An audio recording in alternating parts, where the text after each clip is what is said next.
LeBron James na inis sa Denver. Lakers ininsulto agad ng Denver Nuggets bago magsimula ang kanilang laban.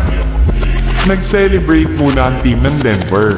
Nagbigayan muna ng champion ring bago magsimula ang laban. DeAndre Jordan naiyak dahil sa wakas nag-champion na din siya.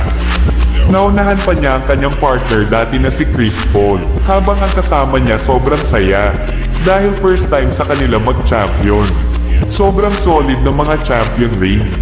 Gusto pa rin nila mag-champion ulit ngayong 2024. Ito na nga sa first quarter pa lang ng laro nila nagpakita na agad ng agresibo si James, hinabol niya ang bola para hindi ma-out. Habang gigil na gigil agad si Anthony Davis, dinakdakan niya agad ang kalaban. Habang ginantihan agad ito ni Nikola Jokic, inararo sabay hookshot, pasok na pasok agad. Davis at Jokic mainit na mainit agad. First quarter pa lang ararohan na agad. Pero hindi nakaligtas ito kay Anthony Davis. Sinupalpal agad ito ni Davis.